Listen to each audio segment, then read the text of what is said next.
Hey guys, going to do a quick video about my latest 45-45 Team League game against Dragon GR. Um, I didn't look too much at this. I'm going to kind of do this analysis on the fly here. I probably overlooked some things, but I want to talk about it real quick, and I may change my video up later or something, but I want to get something out there. Um, so I was expecting a French defense and this knight c3 move I prepared for. I saw that that's the way he likes to play in the French, and he does this bishop g5 deal, so I assumed I would just take on e4, and I knew he was going to do this as well. So this was all expected up to right here. This, I'm not sure if this was anything known or not. I didn't see anything wrong with it at the time, and I haven't really looked anything up. I'll probably do some computer analysis on it right here. But in my mind, this seems okay. I don't really know what it's accomplishing, but it seems to be uh, nothing horrible. But I don't believe it's a standard book move. So just taking a look here real quick, yeah, it gives black a little advantage here. Just recommends to just castle, and then it goes knight f3 and h6, swapping here on f6, knight e4 and bishop e7. So this, well, bishop e7. Whoops. Okay, that line changed. Anyway, all pretty standard stuff. There's nothing unusual here. It gives a slight edge to black. I don't think there's anything wrong with this move.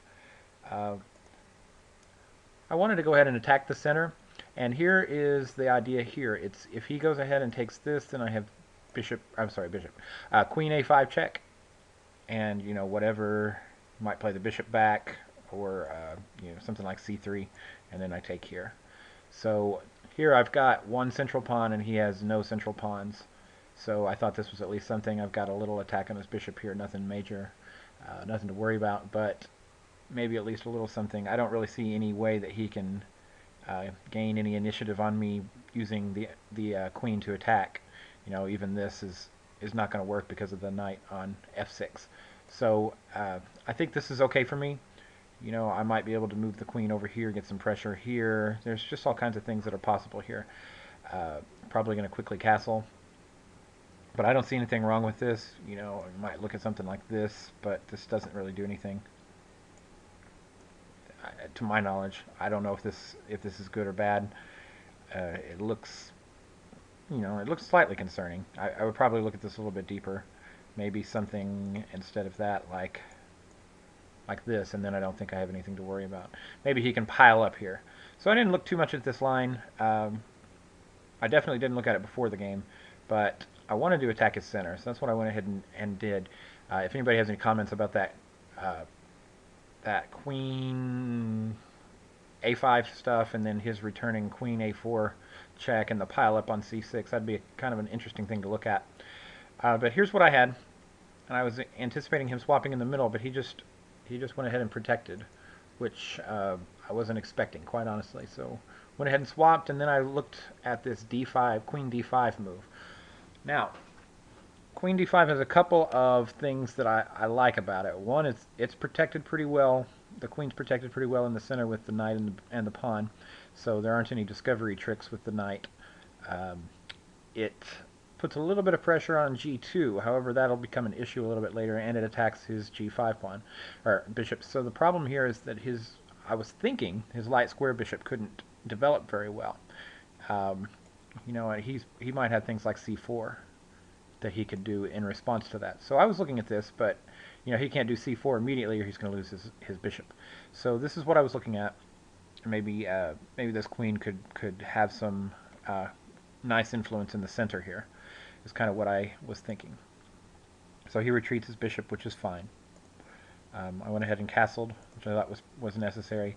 Now he plays bishop e2 here, which if I would have stopped to think long enough here, I would have realized that this is bad for me. I'm in trouble here already a little bit. It's because the bishop is going to come to f3, and I did not give this this move. Basically, I underestimated this move. When he gets his bishop to f3, he's going to be attacking the queen and skewering this whole setup down here. So my light square bishop is stuck. My rook is going to be in trouble because it's behind a pawn that's not very well defended. I'm just going to have trouble developing my pieces if he can get his bishop to f3. So this is sort of, in a way, um, refuting my little queen d5 idea, which I didn't like, which I liked at the time, and I'm starting to not like at all now. But here's the thing: when he moved it, he abandoned his g2, and I wasn't sure that he could do this at the time. I didn't really consider this move because I thought he couldn't move the light square bishop yet because of the pressure on g2. He's just basically hanging the pawn. But over the board at the time, I decided I could not do this. I could not take bishop or queen takes g2. Uh, Probably this is what I was most worried about. Not sure that I really remember exactly what I was worried about, but this looks to be a problem to me. Maybe I'm okay here, but this just looked uncomfortable to me. Really, really uncomfortable. I think I still had this, and I mean, maybe I could just go back and forth here, and I didn't really want to draw at that point, but this is what I'm looking at. Maybe there's some way to trap it in now with this kind of a move, and now I'm in some trouble. So what would I do next? You know, I'm gonna lose it to rook g1 next. So I'm looking at the queen takes g2 move and not really very comfortable with it. So I decided against it.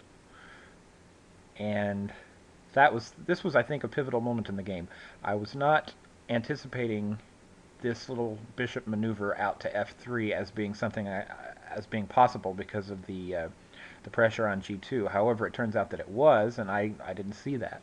So now I am going to have some uncomfortable feelings along this diagonal, the light square diagonal down to a8 for the next several moves. So in my mind, I'm kind of thinking maybe I need to get my queen back to like c7. I probably should have just played back to d7, but I was thinking I could do a little twofold maneuver with the a5 check and get back to c7. So at this point, I thought maybe I could pin the knight and pin the knight to the rook. I thought this was a nice developing move. It wasn't really going to hurt anything to go ahead and do this. So I thought I could win a little bit of a tempo here by going ahead and pinning the knight. I thought he would have to respond to that by moving his queen or something, or I was just going to play e5 and win the knight, but I overlooked his response. He went ahead and castled, which I thought was going to lose the knight. So I went ahead and played e5 because I overlooked knight b3. And here's where I went a little crazy. I just started to feel really uncomfortable because I'm overlooking things left and right. And so I'm feeling all kinds of pressure where I don't want it. So I thought for a long time here before I figured out what I wanted to do, and I was very confused about the rooks and the position afterwards. I just wasn't comfortable with this whole situation. So what I wound up doing was just retreating my rook after we swapped queens. And this is a mistake. I probably should have retreated the rook to d7, or I could have swapped the a1 rook for my rook. I just thought I wanted to go ahead and keep control of this open file is what I was thinking, so I went ahead and retreated back to d8. Probably d7 is better because this pawn is going to become an issue pretty soon, especially with his bishop going to f3, which he does next. So at this point, I'm definitely hurting, and I'm trying to figure out what I want to do. Since I went ahead and moved my rook back to d8, I was trying to figure out something to do besides rook d7, which seems, you know, kind of sad. I thought, okay, this interposing my knight appeared on the surface to solve some of the problems I was having, but it turns out it's pretty bad. I'm going to move back a move and look at the computer analysis real quick for this position, where it already says he's up a pawn in position. Rook d7 is what it recommends for me, followed by knight c4. Okay, that's what it recommends. And obviously material is still even here, but it likes white's activity along this, I assume along this diagonal. This knight's going to be pretty well placed right here. The pieces are active, my pieces are undeveloped. He's got a lead in development, so that's what's happening in the position. My move, knight d5. It's a pretty big hit on the analysis here, over a half a pawn, and I'm suddenly in trouble. And it gets fairly worse from here. I'll kind of show you what happens. He piles up there, which I thought was pretty, you know, natural, but I thought he moved the wrong rook. He probably would have been better off bringing the f rook into play right there. Here I play bishop e6, thinking that I had to take my opportunity to get my light square bishop out while I had the knight in the way, and it was going to protect the knight. So I thought I was okay here, but I just overlooked that the knight's attacking b7. So I just hung my b7 pawn, just flat out hung it. Nothing to say but that. I also overlooked the fact that c4 is really going to kill me at some point. I think I actually saw c4 was going to be a problem later, but I had something worked out. The knight takes b7 just killed me. I just overlooked it, flat out overlooked it. So all these problems that I've been having in the game kind of culminated here with this mess. And it turns out that he's going to win a piece if he plays correctly through here, just based on my cumulative blunders. And he actually lets me off the hook at one point, which I'm going to see if I can remember when it is. This was all, I thought I was doing okay here, except I was going to have to worry about c4. At some point in that mess, I saw c4 was going to kill. I thought that was my best opportunity to get my knight out to a6 with tempo, but I knew c4 is going to be a problem I'm going to have to deal with. And it turns out that he just plain old overlooked it. So he lets me off the hook right here. So let me go back, because I think after knight a6, c4 is probably winning. Yes. It goes up over 3 points of material here, which I assume is because, let's look at the variation. He plays c4. Let me turn on auto start there. c4, knight takes c5, c takes d5, bishop takes d5. See, there's the problem. Rook d5, rook d5, bishop d5. So at this point, I am down 3 points of material, and the position is horrible. I'm down an entire piece. So, yeah, it's losing, and I saw this over the board. I really did. I just saw it too late. So I saw c4 and was really worried about it at this point, but he tried to keep the pressure on by retreating the bishop and trying to keep that diagonal, keep it on that diagonal. And he wanted to, I don't know. I think he really just missed c4 here, which I was worried about at the time, but he let me off the hook. And I believe I whispered at the time c4 was a killer, and he let me off the hook. So after bishop a3, computer evaluation is about 1.3, 1.5, somewhere in there, and that's a lot better than 3.5. So I whispered at the time I was lucky to be out of that only down a pawn. So now I think I just continued my natural last developing move here, which was to double on the d-file, and he's trying to get his knights into play.